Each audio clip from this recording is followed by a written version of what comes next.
Hey there, everybody. Welcome to our review of Power Book 4 Force. This is Season 1, Episode 5. Big surprise, everybody. This episode had a lot going on. I feel like these midway points in almost every Power show is always one of the craziest moments of the season. This was such a good episode. It just really picked up steam. Finally, we really have a lot going on. We have a lot of characters sort of interacting with each other in ways that we had not seen before. And we have Walter still being kind of an idiot. Yes. So we'll talk about that too. I mean, come on. You didn't know that your son and Gloria were together? Oh my God. How do you run a crime empire?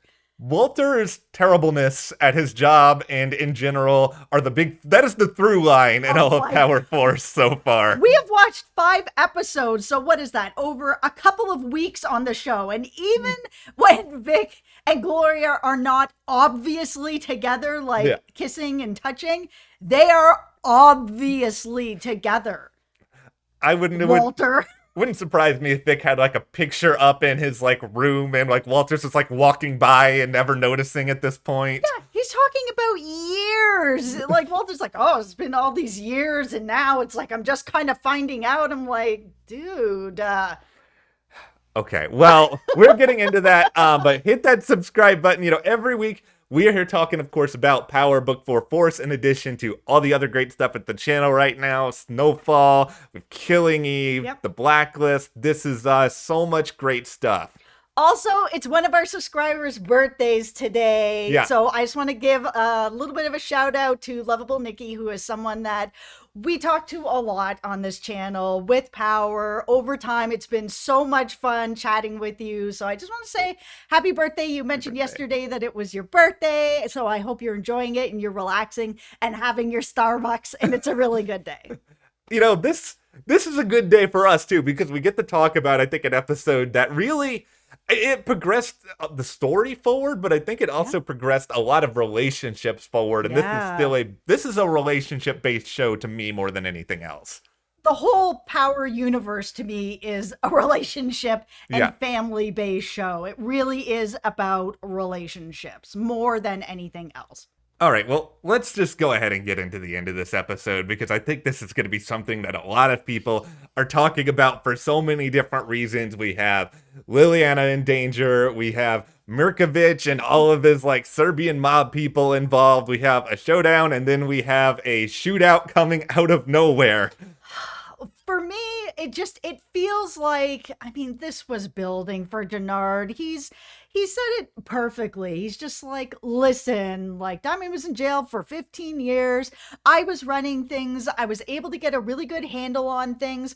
I thought when my brother came out, it would be me and him. He wasn't even I thought I was still going to be in charge. He's me and my brother, we're going to be doing this together. I kept it going. I've made some changes. I've improved it. He's going to get out. We're going to just run this town together. Then Diamond gets out and he strikes up this relationship with Tommy very quickly and starts to push his brother out. And I understand why Jenard is feeling, disenfranchised. It's kind of what the heck?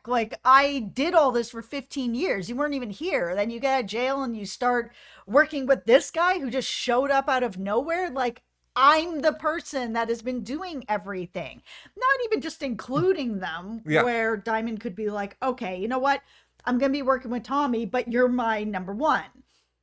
And he did have a bit of a talk like that, Diamond, with Jenard at the barbershop, where he just said, listen, this is what I've worked out with Tommy and Vic. We're going to be getting 34% of this pipeline, and we're going to be getting the 1 extra percent. So it's going to be you and me financially sitting in a good spot. And I think there was a moment where Jenard was okay, maybe this is going to finally turn around the way that I think it is, where me and my brother, we're going to be running this together. We're going to be financially in a good spot together. Cool.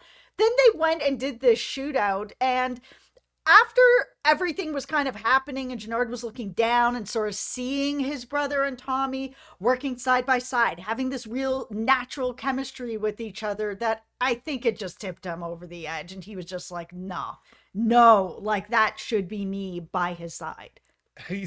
he's clearly hurting, and I think he's hurting He's because hurting. he has a lot of memories as to what it used to be with him and Diamond. I think, what happens to Elijah in this episode is weighing on him. I think he's just got so much just pain, and he doesn't know what to do with it, to the extent of, what you did here, Jenard. You could have killed Liliana, who you were like thirsty as heck for like an episode ago, and He didn't know she was there. I'll give him the benefit of the doubt on that.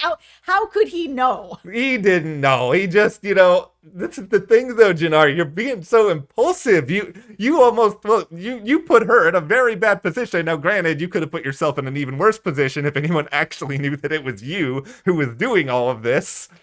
For sure. I mean, if Diamond found out about that, especially after what he just put together with Tommy, with Vic, the three of them do need each other to make all of this happen. So I understand that that's how Diamond would look at it. But I mean, in the end, Jenard's his brother. So if it all came out, I mean, would Diamond really cut his brother out entirely? I don't think he could. I think Jenard knows that he is valuable, whether or not Diamond sees it. And I think Diamond does see it, just not the way that he wants him to see it, which is kind of a theme on all the Power shows. Like we saw that in Power Book 2 with Kane. He's always feeling like, hey, I have more to offer. Like, use me, let me help, let me grow. And it's just like, no, Kane, sit down. Jenard and I mean, we both really love Kane, and I love him. He's so good. What a great character. I love Jenard too. Like, Jenard is probably one of my favorite new characters on Force, just because of everything we've said in this episode, and I think sort of examining where this guy is at mentally and how he's gonna, because it's not like Diamond is all of a sudden gonna stop working with Tommy at this point anytime soon. Like, they're already down the rabbit hole together. Yeah, and I think it's a really it's an important thing to sort of look at with Jenard and the motivation. He knows how much money is on the table. He knows that Tommy is one of the cogs in this machine that is going to bring that money to the table. Jenard is willing to sacrifice that to work with his brother and to have that power together with his brother. He's willing to sacrifice a lot and a lot of money to be working with his brother the way that, he believes he can. All right, let's have a conversation about Liliana, because through her time in the Power universe at this point, she has gotten a scar on her face. She has been shot at. She has been captured. By the end of this season, is Liliana gonna be like walking around with like a biotic arm and like, I don't know, have like 800 other scars on her head? You left the best part, which is that she had her hand broken. Yes. And then they're asking where Tommy is, and she's flipping them off with a finger that's all like broken. I was like, oh my God. She is just such a good character. She's so badass. Yeah. She's very dedicated to what she's doing to Tommy. It is just, that relationship is a 10 out of 10. They have done such a good job. If you guys don't promote her to series regular for season 2, which I know you still haven't announced, and I know 50 Cent is really not happy about that, then I will also be very unhappy. We need Liliana as a part of this world now. It is official. She needs to be a series regular. Dear God, it's me. Bun. Please promote her to a series regular. Amen. Amen. Well, no, she is great. And not only that, but her relationship with Tommy is so genuine. And this actual episode just focused in on it in a way that just made it very clear how important they are to each other and how deeply Tommy cares for her. Yeah. Like trying to send her out of town, giving her, all the bricks and be like, you got to get out of here. I care about you this much that I'm willing to part with all this money. Yes, he had another thing coming in, but just the same, giving up all that money is giving up all that money, right? Take all this money, go into hiding. I need you to be safe. For her to turn around and just be like, no, this is my life. And just like you chose to be in this life. I also have made my choice. eyes wide open. This is my life. We are the same. You can't, like, we have an understanding with each other that nobody else has. And he's had other women in his life that have had somewhat of an understanding, maybe not full picture, but she really does. So whether they end up romantically together or not, I would love to see them romantically together. I would love to see Tommy with somebody who truly understands every aspect of his life, like I really wanted. I just love them together as partners. Like, the understanding together, the foundation together is amazing. There's so much incredible potential here. And I'm going to say this from the start before I say my opinion here. I'm not about to say that Liliana is better than Ghost or anything like that. I think the relationship between Tommy and Ghost is iconic. It's one of the best parts of the entire franchise. But I think that emotionally, there's an opportunity for Tommy to get something out of Liliana, whether it turns romantic or not, that even he couldn't get out of Ghost, because Ghost was so intent on trying to leave the life at various points on power. And I think here in Liliana is someone who she's fine with where she is. She doesn't want to be anywhere else. Like, she's not trying to leave the life. And I don't know if eventually it's going to almost scare Tommy seeing someone who is kind of that reflection of himself. But yeah, romantically, it could be so fun to explore, especially since Tommy already tried to be, well, maybe he was serious. I like to think that he was in denial earlier this season when he was just like, you aren't really my thing, but we shall see. Okay, so let's get into a little bit of the Gloria, Vic, Walter. We talked a little bit about this at the beginning. Yeah. So we know that Vic is very serious about Gloria. They are in love with each other. It has been going on for years. He finally buys this plot of land and he's like, listen, I'm ready for this. I'm going to show you my commitment by taking some action. So I bought this piece of land. We're going to build the dream house together. We're going to have our kids here. We're going to have our life here. I've committed with money now as well as myself. So she's like, okay, it's starting to feel like you really are turning a corner here and everything is going well. Then it gets back to Walter and he's just like, oh man, what am I going to do about this? To where I was kind of like, again, like, how did you not see this? You guys are in Gloria's bar all the time. How did you not see that there is something going on? It's very obvious. So then we have Walter come in and try to threaten Gloria with this creepy, like, you are so beautiful.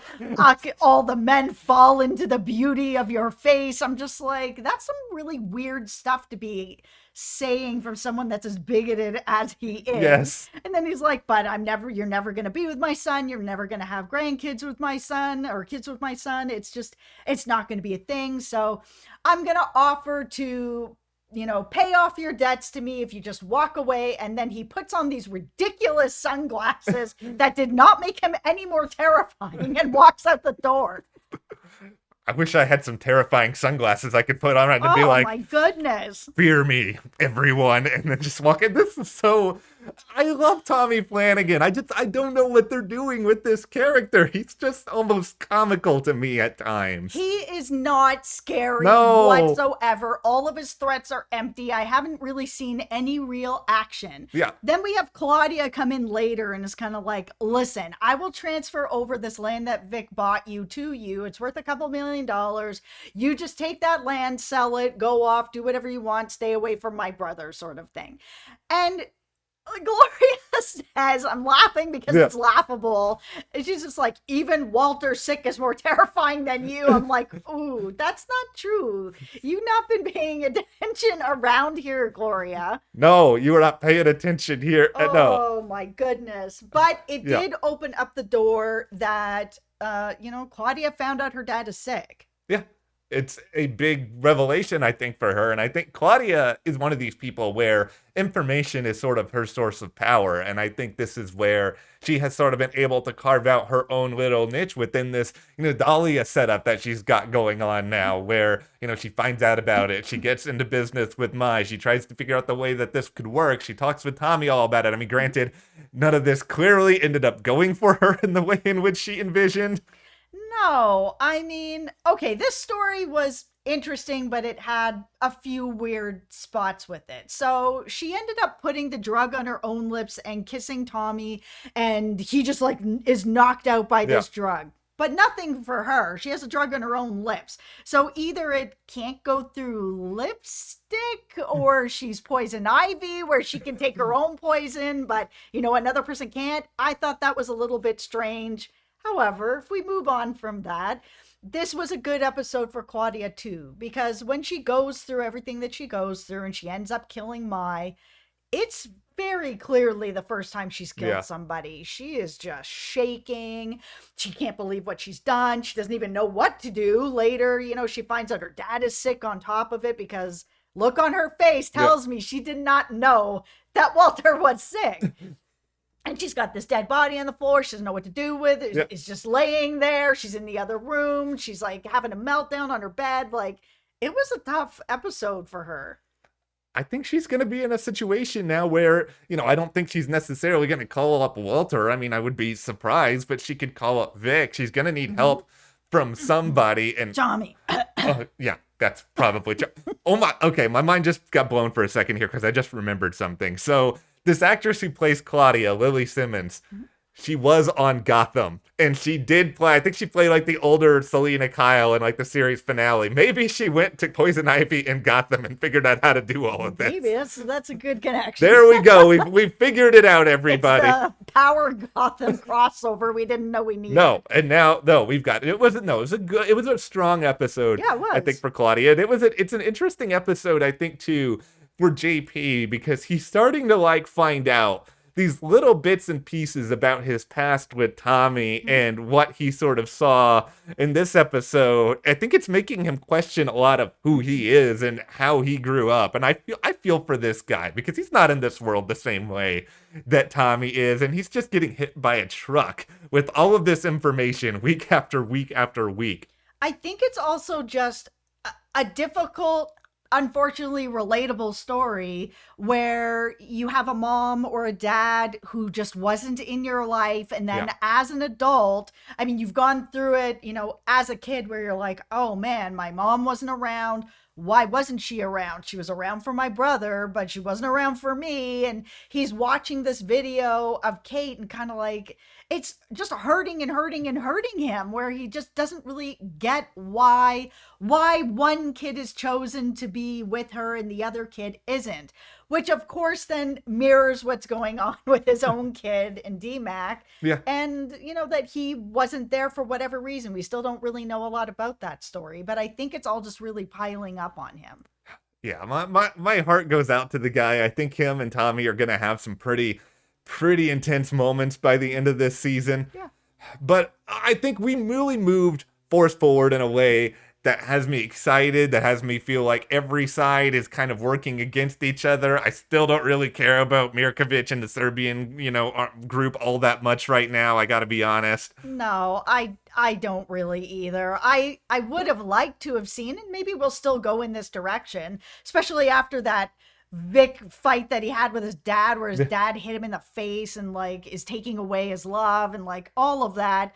It would be interesting to see Diamond, Vic, Tommy just make a move against Walter, because that's going to end up being a pipeline that they could all use. Make it happen, Power. And all right, well, hit that subscribe button so you guys don't miss any of our other reviews. Follow us on Instagram at Matt and Jess TV. Happy birthday, Nikki. Happy birthday, Nikki. We'll see you here next time.